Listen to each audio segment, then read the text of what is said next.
negotiating masters say that the success of your negotiation depends on how you make your first offer. Today, the story we will cover is the case of the merely bad opening move. Please listen to the story to the end and apply the wisdom we can get from this episode to your real bargaining table.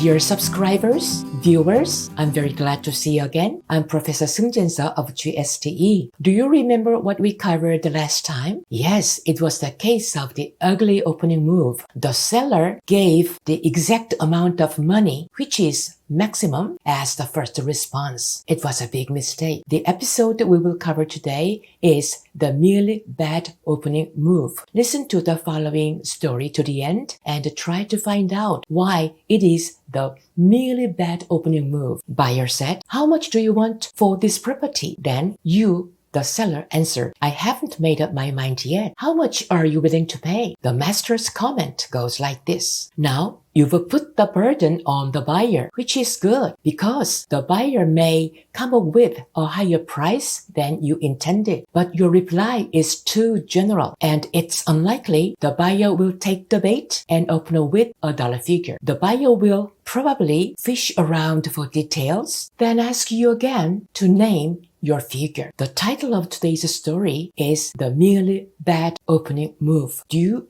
understand why the title is this? Let's review the contents. Buyer is the same person as we did previously. He asked the price of this property which he wants to buy. This time, the seller gives a different answer. "I haven't made up my mind yet. I have not decided yet. Instead, would you please tell me the price you can pay?" I think this behavior is very good. Now, let's check the comments our expert is trying to tell us. This time, since you do not give the right exact amount of money to the buyer, it is very good. So you are praised. You put the burden on the buyer. In other words, the buyer must give you the answer, actual amount of the money. So it is very good. Another reason why your behavior is good is that there is a possibility that the buyer may suggest you a much higher price than you expected. Then it is very good. But the expert points out your problem. Your reply is not specific enough. In other words, the chance, the possibility is very low that your buyer will accept your offer and tells you the exact amount of money right away. Instead, the buyer will try to find out more information from you.